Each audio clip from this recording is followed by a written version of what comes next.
Happy new year with white monster. 3 મહિના પહેલાં મારી ફિઝિક આવી દેખાતી હતી, પણ પછી એકદમ ખરાબ થઈ ગઈ. મેં કંઈ પણ ખાવાની શરૂઆત કરી દીધી.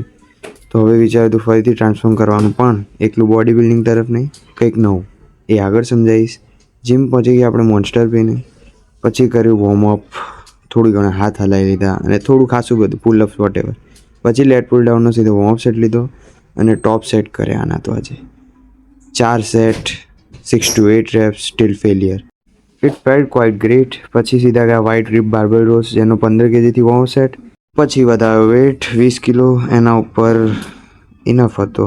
જેના કર્યા 4 ટોપ સેટ, એ પણ મજા આવી. ચેસ્ટની મુવમેન્ટ માટે કર્યું આપણે ઇન્ક્લાઇન ડમ્બલ પ્રેસ, જેનો 18 kgથી વોર્મઅપ અને 20 kgથી ટોપ સેટ હતા. રબરના ડમ્બલ ક્વાઇટ લાઇટ લાગતા હતા, તો આપણે મેટલથી કર્યા, એના 3 સેટ.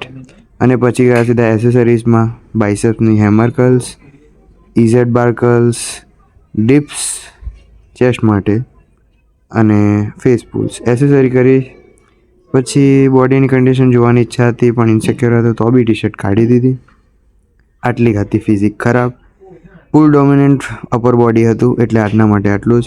હવે મળીએ સીધા લોઅર બોડી સેશનમાં વધારે એક્સપ્લેનેશન સાથે. ત્યાં સુધી સ્ટે ફિટ.